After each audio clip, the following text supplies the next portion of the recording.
marketing. And ang name niya is Rafi Kalikdan. Bro Rafi, ready ka na?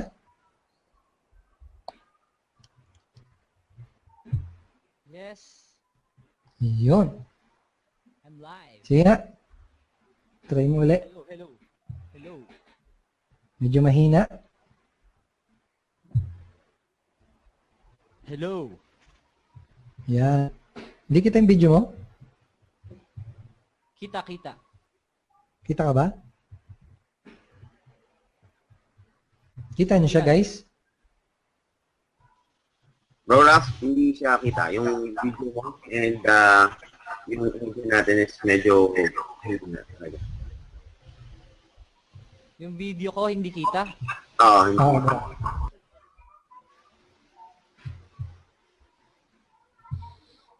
Ba't ganun?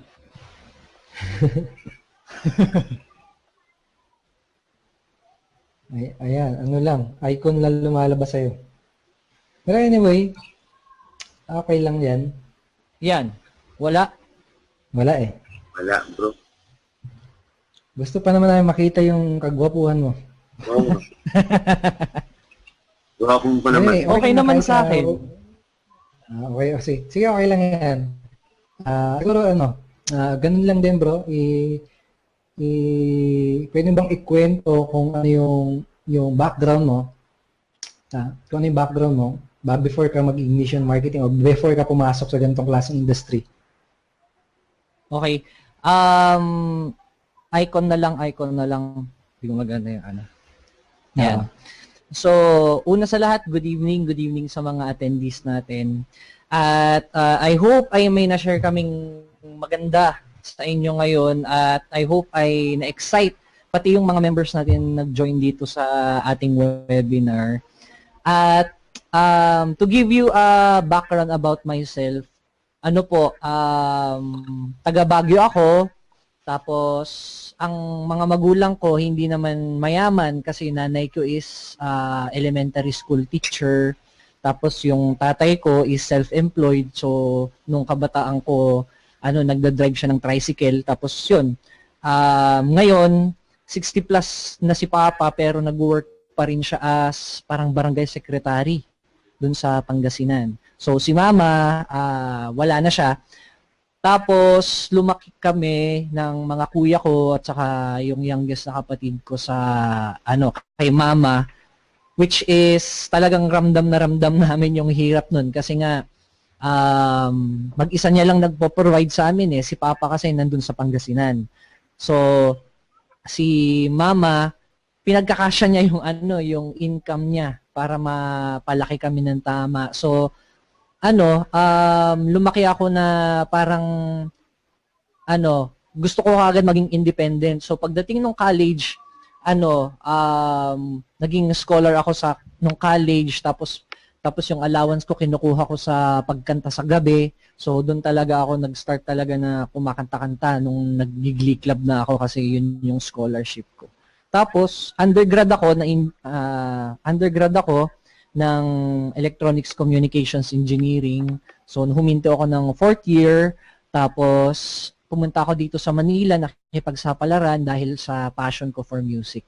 Tapos, hindi rin pala ganun kadali ang mag-pursue sa showbiz or sa music industry kasi syempre, una sa lahat, kailangan malakas yung kapit mo sa loob. Tapos, kailangan siguro dapat manalo ka sa isang contest para mas mapansin ka na i-promote nung TV station, parang ganun. So, nadaanan ko yun, ups and downs ng music industry to the point na may grupo kasi ako, kung familiar kayo sa Take Off, naging finalist kami sa X Factor Philippines.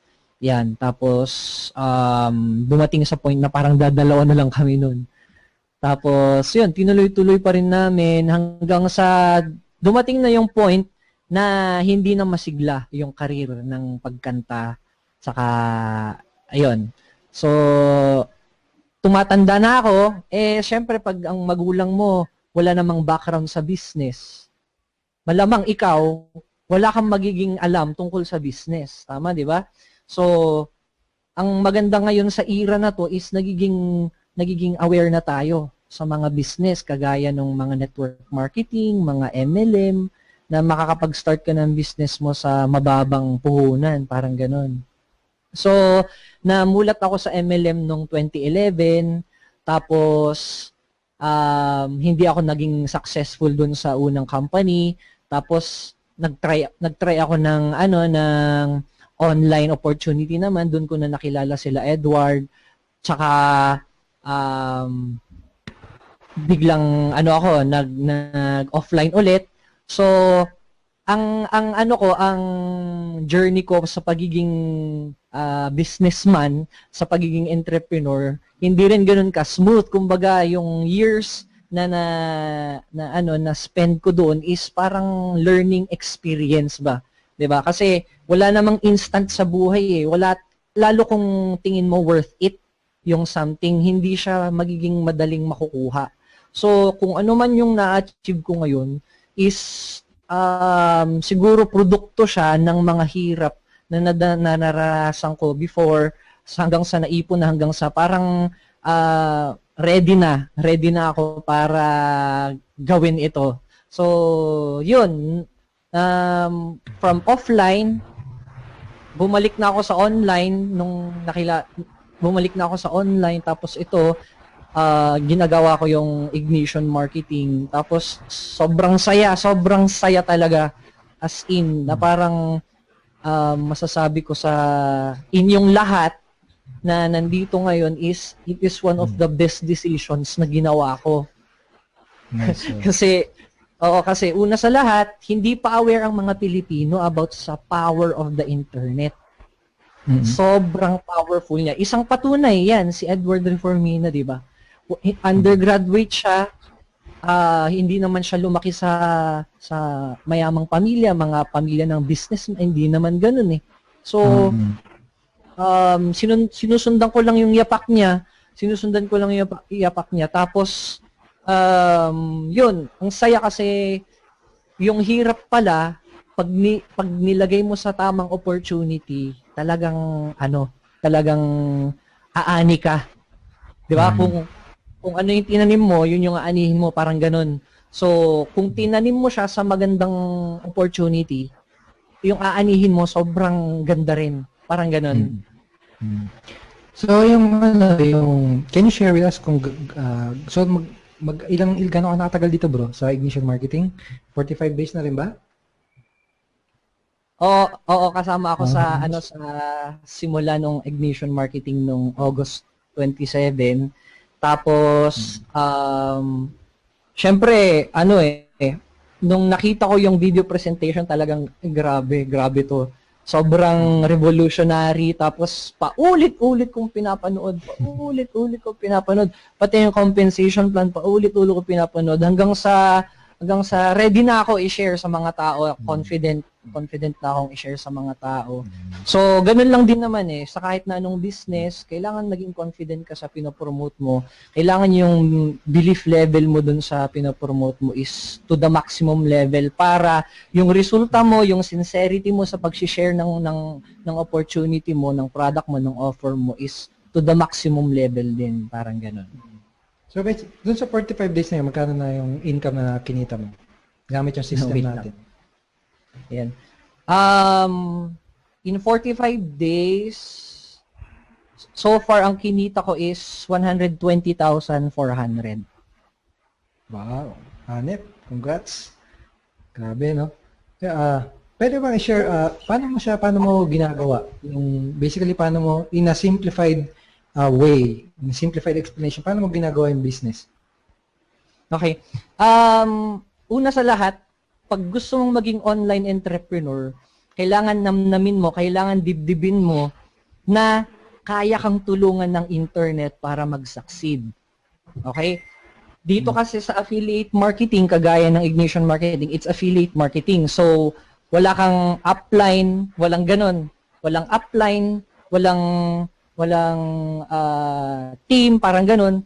Pero, pwede ka gumawa ng sarili mong team, parang ganoon. Pwede kang tumulong sa mga nasa sponsor mo dito, Pero not necessarily ganun sa 'di ba? Ganun sa affiliate marketing, hindi naman kailangang may upline ka na susuporta sa iyo. Kailangan lang is i-apply mo lang kung ano yung natututunan mo, which is very beneficial kasi nga learning or training videos yung product ng Ignition Marketing. Kaya yun, in-apply ko lang kung ano yung learnings ko doon. Tapos, syempre, sasabihin ko na sa inyo, income disclaimer, not typical yung 120,000. Hindi siya guarantee na kikitain mo rin siya within 45 days. Kasi, maipapayo ko sa inyo is, it took me time para ma-achieve ko yung ganun. Kasi kung wala akong sapat na knowledge para ma-achieve yun, malamang hindi 120,000 yung yung income ko. So, sa mga baguhan, sa mga newbies sa internet marketing, be patient, everyday learnings. Yun ang ang sobrang may advice ng mga top earner na hindi lang naman ako, sila Laura Del, sila Nathan, at pati yung mga founders natin. Laging uulitin nila sa'yo, lalo kung wala ka pang masyadong experience sa online marketing, learn bago darating yung earnings. Ganon. Ano bro, anong masasabi mong pinagkaiba nung Ignition Marketing, lalo na especially yung system, compared sa mga business na susubukan mo na dati? Okay. Una, ang Ignition Marketing is purely online. So sa mga guests po natin dito na nag-expect na may physical product na CD or libro or DVD collection, wala po tayong ganun. Purely, ang products ng Ignition Marketing ay ma-access mo online. So once you purchase the product, magkakaroon ka kaagad ng access, wala ka nang hihintaying shipping days, wala nang ganun. And then, pangalawa is makakapag-present ka sa napakaraming prospects sa iisang araw. Unlike pagka-offline, pahirapan pa na magko-close ka ng meeting. 'Di ba? Pahirapan pa na ma-close mo yung invite kasi sabihin nating may system ang pagpe-present. Okay? Meron ka ng presenter, may upline ka na taga-present. Sa network marketing ito may upline ka na taga-present. Ma-invite mo man, ma-close mo man yung meeting, 100% sure ba na mapapapiin mo yung guest mo?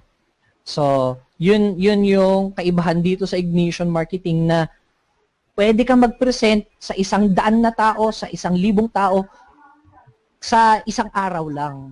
So, imagine mo, di ba, kahit konting percentage lang yung papasok doon, sigurado may may PIN ka doon. Tapos, pangatlo, is hindi ko na kailangan mag-commute para pumunta sa office or pumunta sa presentation kasi ganoon 'di ba pag offline kailangan talaga talaga siya ginagawa, no? Ano bro? So basically sa bahay mo lang talaga siya ginagawa. Oo, sobrang literal na kahit hindi ka pa naliligo, kahit hindi ka magbihis ng formal, kaya mong gawin yung negosyo kahit hindi ka magsipilyo, pwede. Kasi ang parang pinakapuhunan mo na lang dyan is yung internet connection mo. Tsaka, yung goal mo for that day. Kasi yun din yung thankful naman ako sa offline kasi hindi ko naman kinakahiyan na naging offliner ako na entrepreneur kasi marami kang matututunan talaga sa offline na once na nagkakaroon ka na ng resulta online, mafe-feel mo talaga na ay grabe, sobrang convenient, sobrang dali, sobrang sobrang mas leverage yung internet para magawa mo yung business mo. Ano may advice mo dun sa mga siguro sa mga gustong magsimula rin kumita sa internet na mga tao, mga viewers at attendees natin ngayon na pinag-iisipan na mag-join o maging part nitong Ignition Marketing? Okay. Sa mga guests po natin dito ay totoo po na posible kayong kumita online. Una sa lahat, first kasi ito sa Philippines, yung affiliate marketing. So, kailangan lang ma-adapt natin yung bago. Kasi nung bago pa ang Facebook, di ba? Medyo maka-friendster pa tayo nun eh. Parang ganun. So, ngayon naman, let's embrace revolution. Let's embrace new technology. Parang kumbaga, pwede pala na kumita ka kahit nasa bahay. Literal, na hindi na ikaw yung haharap para mag-present doon sa client mo. Meron ng system na gagawa para sa'yo. Di ba? Ganun. Madali lang siya kung aaralin mo siya, kung willing kang matuto, and huwag kang magmamadaling kumita kung nagsisimula ka pa lang. Kasi kailangan talaga mag-invest ka muna ng knowledge sa sarili mo bago ka makapag-share ng wisdom sa iba. Wow. And the good thing there is bagay yung training products natin, yun yung magbibigay sa kanila ng knowledge na yun. Okay? So bro, maraming salamat sa pag-share mo ng ng result and ng story mo. We appreciate it. Thank you, bro. And more